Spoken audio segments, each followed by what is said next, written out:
Well, enough about our podcast. Yep. We should talk about Dylan Mulvaney's new podcast. This is Dylan Mulvaney's latest venture in a comeback to the public eye.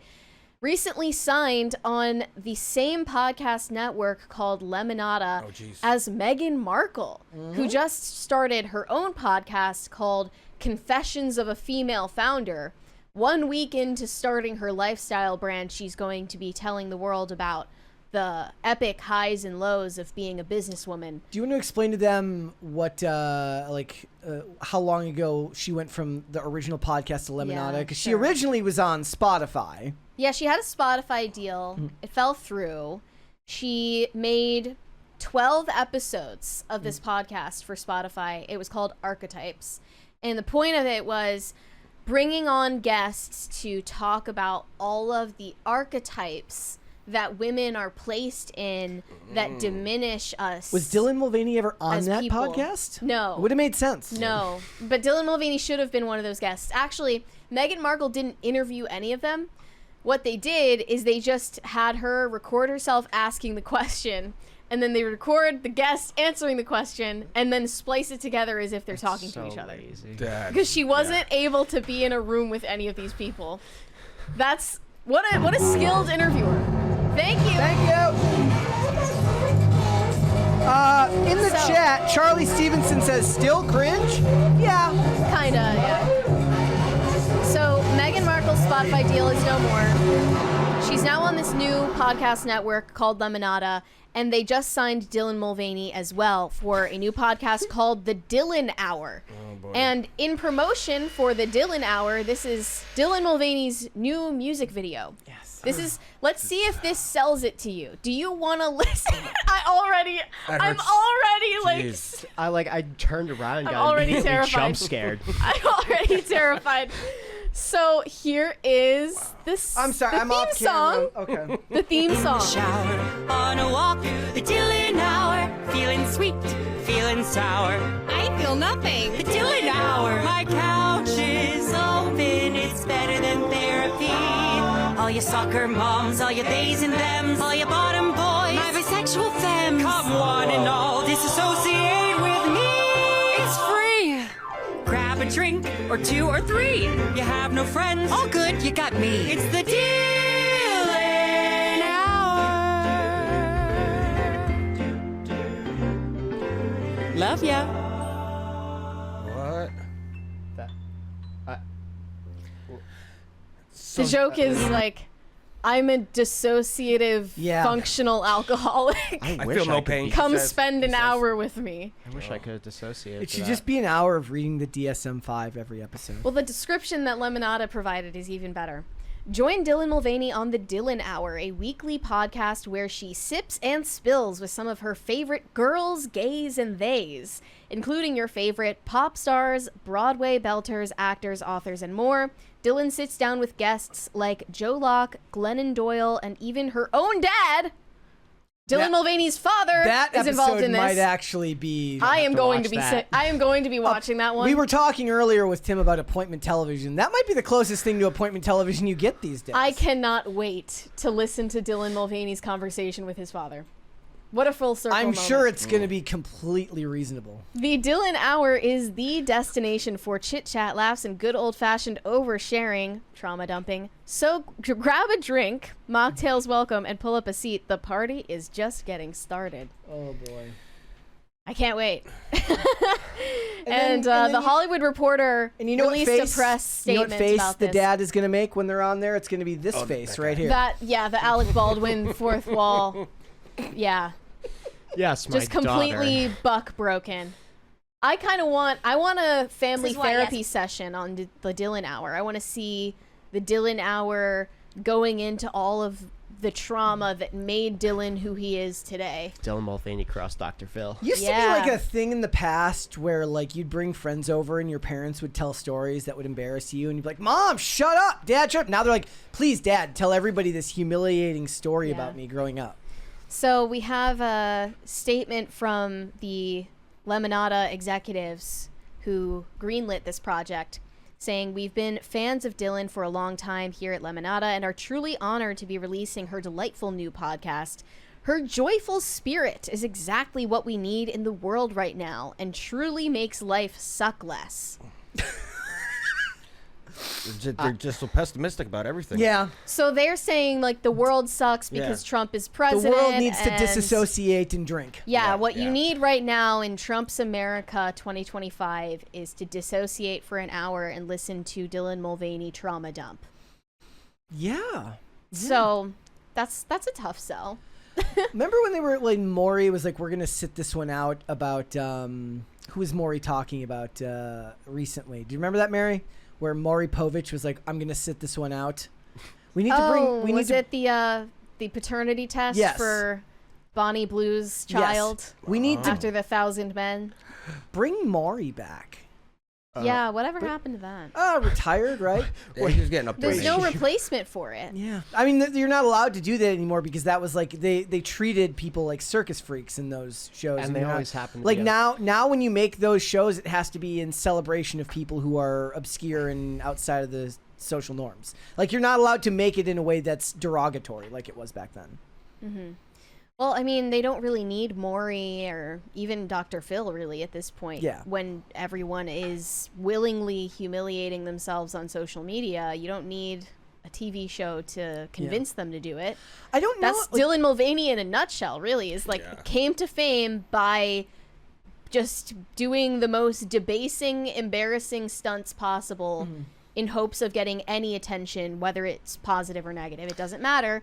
To someone as narcissistic as Dylan Mulvaney, it doesn't matter what feedback you're getting as long as it's attention. I remember the left saying that they need their own version of Joe Rogan. Thankfully, we do have this. So 2028 is in the bag. 2028 is in the bag. I thought that was Gavin Newsom. That too, Gavin Newsom. I'm sure Dylan Mulvaney will have Gavin Newsom on at some point, or maybe the other way around. Did you know any of the people that he said are going to be on the show? Those names? No. Like They listed some of them, and I didn't Yeah. recognize all but one. I think it's a lot of like theater kids, basically. Yeah. Like this is theater kid. Again, I wonder how big the audience actually is for these types of shows. It's not. That's the reason why they need to be astroturfed like this. Yeah. Like Dylan Mulvaney is getting platformed despite having no organic following, no organic appeal.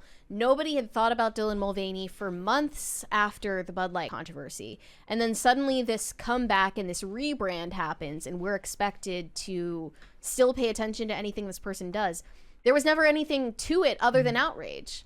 And even that gets boring. So who are these Dylan Mulvaney fans that we've been hearing about? Like I just don't. all 12 of them are going to be listening to this podcast. I guess I don't imagine that the audience is there for that type of content long form. TikTok, I get.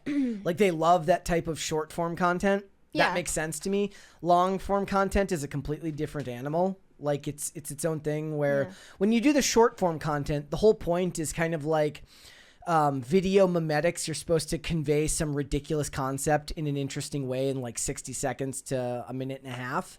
But when you take those same ideas and then you're like, okay, let's talk about it for 15 to 20 minutes each, it's not really that interesting or even that deep. So it's very hard to turn that into content. Yeah, they're gonna have a hard time because they're like the people that he associates with they have no attention span. That's why they love TikTok. I can't see them doing an They're hour. just gonna get people to tune in, put it on as background noise, and artificially inflate the numbers. They're gonna take over PCC. Could be. Son of a Top background bitch. noise, man. He should have Alec Baldwin on the Dylan Hour. Is this something that like regular women would like regular liberal women would listen to? Okay, there's a difference between having someone as a Dylan Mulvaney supporter and an actual fan who will show up for a product like this. So you're going to see like on Dylan Mulvaney's Instagram, there are going to be all of these women commenting like, you're gorgeous, I love you, you're amazing, you look stunning, slay queen, unclockable, slay boots the house down. And then I don't even know what that It means. is. I had last two. it's all the gay theater Okay. kid slang.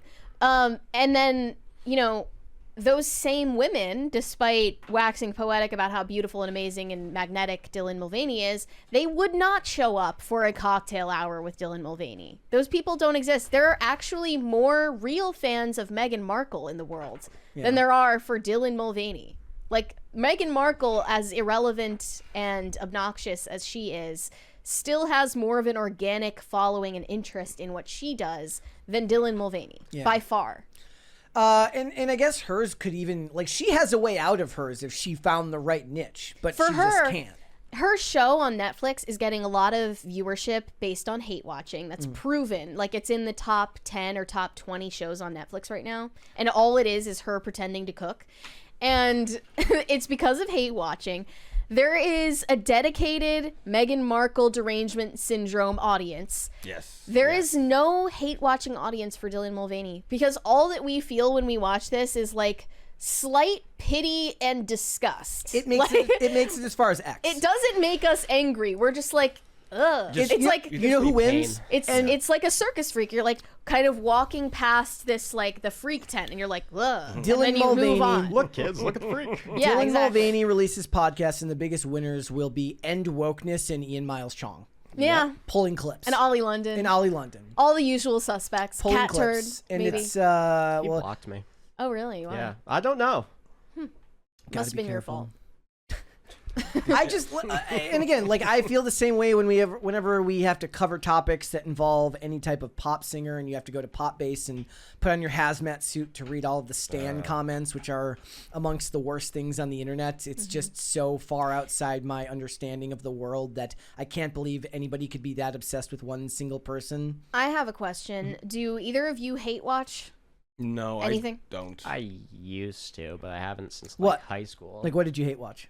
The Flash, and then I just ended up liking The Flash until season But Wait a 2. minute. the first two seasons were actually good, though. Yeah, but it was more so that's like you could really tell that they were trying to make it that, like, I guess CW-esque type of show where it's all incredibly campy, even though the comic. Yeah, books because aren't. Arrow didn't allow it because Arrow had serious themes in the beginning before it went over the top. Yeah, it was billed to me as Arrow, but with the Flash. Yeah. So I guess you could see my disappointment. That first episode where Carlos gets killed by Eobard Thawne, episode 16, is one of the greatest moments in superhero television history, It's and so nobody good. talks about it. It's so like weird. my friends and I still make that joke like at least 3 times a day. Stuck here, marooned here for 5 long years. It's great. Dude, like those 2 seasons. Yeah, those first two. And then I actually really, really liked the first half of season 3 with Zoom. Yeah. Or I'm sorry, with was it Savitar? Yeah. I liked the Savitar reveal, even if it was cheesy. Yeah. Didn't you say that you watch Asmongold? earlier? I did watch Asmongold because he was playing Assassin's Creed Shadows, but I do watch his like. He has a lot of hate watchers. Oh yeah, I You're mean, not one of them? Half his chats like Kami. Really? Yeah, no, like And they hate him? I don't know why they still watch. I would just chalk it up to hate watching because it's like half people standing for Hassan Piker and half people being like, no, you're an idiot. There's like, a 20 there. From Shane H. Wilder, I love you, Raymond, but shut your damn mouth. Dylan will never overtake PCC. How dare you? I take umbrage with that statement, sir. I don't know where I'm going to take it, but I shall take it somewhere. Good day, sir. I do hope I can one day use the phrase "I take umbrage" in real life. I take umbrage. I've never You can gotten do it whenever the you want. opportunity you to can do use that. that word whenever you want. I take I don't umbrage to the ever- fact that Brett doesn't take umbrage to anything in real life. Kellen says I hate watch the Whatever podcast, but that's by design. That's crazy. Those episodes are like 5 hours. 7-hour-long episodes. I'm gonna have to ask you this once you're here in the studio, if that's actually what you do, like in your free time. You No, listen to that I don't for have it in hours me. on end. I don't have it in me to hate watch. Like I was fairly emotionally scarred Watch after clips. watching Velma Yeah. because we were reviewing Velma and I hated every second. I of it. forgot about that. Well, Mindy Kaling just had another show get canceled, The Sex Lives of College Girls, and they're trying to bid it to a different streaming service. But she is, just like Dylan Mulvaney, another one of these people who has to get astroturfed, and everything she makes is a flop, and yet somehow she still gets, awards and accolades and deals and Second seasons. promotion all the time. I don't understand how It's these all people manufactured. fail upwards so consistently. Like, what's the hack? I want to know. Like, I'd gladly take it myself. Is it just affirmative action, or is there more to it? Be a BIPOC. For somebody like her, I think it's not just that. It's also she's built up a lot of contacts in the industry, and it's a lot of it's who you know every bit as much as what you know. She came from, I believe she was a producer for Conan back in the day. And a writer for The Office gave her Yeah. a lot of credit at the time. Like we were talking, like we're going to be talking about Tina Fey tomorrow because she said something really stupid on this podcast. But I can criticize Tina Fey and still think that she's probably the best person for the job to take over Saturday Night Live whenever Lauren. We were saying that retires. yesterday because we were showing this clip from 30 Rock, and like she's just incredible. Like she's genuinely like one of the funniest women, like period. Yeah, I'd agree with that. And one of the few that like doesn't try too hard to do it, like just naturally. Never funny. seemed Just like who it she was is. like Yeah, trying exactly. Does too she do the hard. sexual humor? I don't know if she does the sexual No, humor. I don't. think Actually, the funny thing about her character in 30 Rock is like the joke is that Yeah. she's totally like asexual, Yeah. basically, and like can't land a man. And that like running gag was actually funny back then, and now it's like way overdone. The and that really is Alec Baldwin's best work too. Yeah. in, It really in a is, lot of ways. They need to like do something together. can't. I know they can't anymore do it because now. it's just like it's dead in the water. But like I would love to see that. Do All you right. guys hate watch anything? Before I I cut totally you off? do. I mean, Like, it's their that's job though. You like actually? Well, No. right, but like you like. Well, we're going hate to it? see Snow White on Thursday, so maybe Yeah. you could count that in. But I watch so much trashy reality TV, and But you don't hate it. That's the thing. I love the show. That's not hate watching. But I can definitely say like I have like animosity toward the people in the trashy show. You know, like those people piss me off. Their behavior. When I think of pisses me off. hate, when I think of hate watching, I think of people who watch crap, like the people who braved Batwoman Yeah, to that's watch to make different. content on YouTube. Yeah. That's different. Like I couldn't do that. I could not do that. It's impossible to me. Like that is actually hell to me. Like I barely make it through. I will turn off a TV show in 10 minutes if it's just too slow Or there was too like boring. The Acolyte, like we hate Yeah. watched that, but it was also because of that our wasn't- channel. If yeah. we didn't have a dedicated channel to talking about it, I would then have we never wouldn't be made there. it past the first episode. Yeah. Ever. You All right. gotta watch Selling Sunset if you like your TV. Oh reality yeah, shows. what is that? Everyone talks about that one. Yeah. That's really popular. What is it about? They're selling houses. Young 20-year-old, 30-year-olds. Fall in love, drama, but they sell nice Sure, there's houses. a lot so of it's drama. BS. Always drama. Yeah. Thanks for watching. Listen to full episodes of Pop Culture Crisis on Spotify. Keep up with us on social media and make sure you subscribe and ring that bell so you never miss the show. Bye, guys.